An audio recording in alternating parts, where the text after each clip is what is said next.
And pasties are very popular.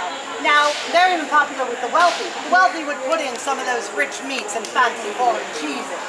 The peasants would put in vegetables, maybe some goat's cheese, and of course the peasants' favorite food, Mushrooms. why are mushrooms the peasants' favorite food? They're free! As a matter of fact, you probably stumbled over some walking through the village. You can see them all about. Oh, but not the ones from over there. Yes, you never want to eat the mushrooms from over there. Now, there are mushrooms that are all over the village. And they are delicious. I believe you've done some mushroom foraging. Yes, in fact, week last, Master Reginald Waldegrave and I were foraging mushrooms, and we found some mushrooms thither. They were delicious. Well, while I was finishing those up, he went over there too and started eating up mushrooms, and he ate them all. So while he was finishing those up, I went and had the mushrooms from over there. Big mistake. Why was that a big mistake, Master Connor? I saw purple dragons for 3 days. You're lucky, Master Connor. You are very lucky, because you could have had a mushroom that would have had you seeing nothing forever. Ah, yes. Because remember, all mushrooms are edible. Some only once. Aye, so if you're ever out in the wild and you're foraging mushrooms, here is what you do. You take a tiny bit of the mushroom, you put it in your mouth. If it tastes even the slightest bit bitter, you spit it out. You grab the strongest alcoholic drink you can find. You take a big swig and swish it around your mouth. And you spit it out. Cecily, you're supposed to spit, not swallow. Well, I did not actually have a poisonous mushroom in my mouth, and that would be alcohol abuse. That woman back there knows me.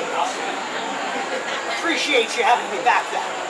So, but that is the test for poisonous mushrooms, is the bitterness, and you do want to get rid of it. Peasants would put mushrooms into the pasties, and then the other thing about pasties that's amazing, you crimp them shut, and they are very versatile. You can fry them.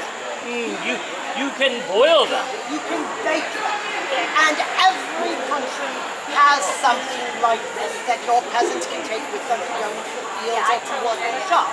For example, in España, in Spain, they are called empanadas. Let's say that together, it's fun. Empanadas! Hi. Ole!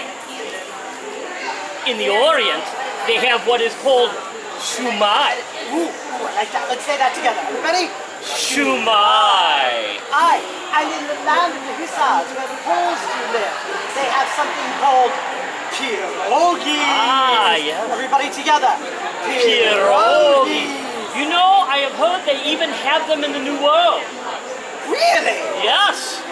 They are called Hot Pockets. Everybody has Don't them. you Ah. dare!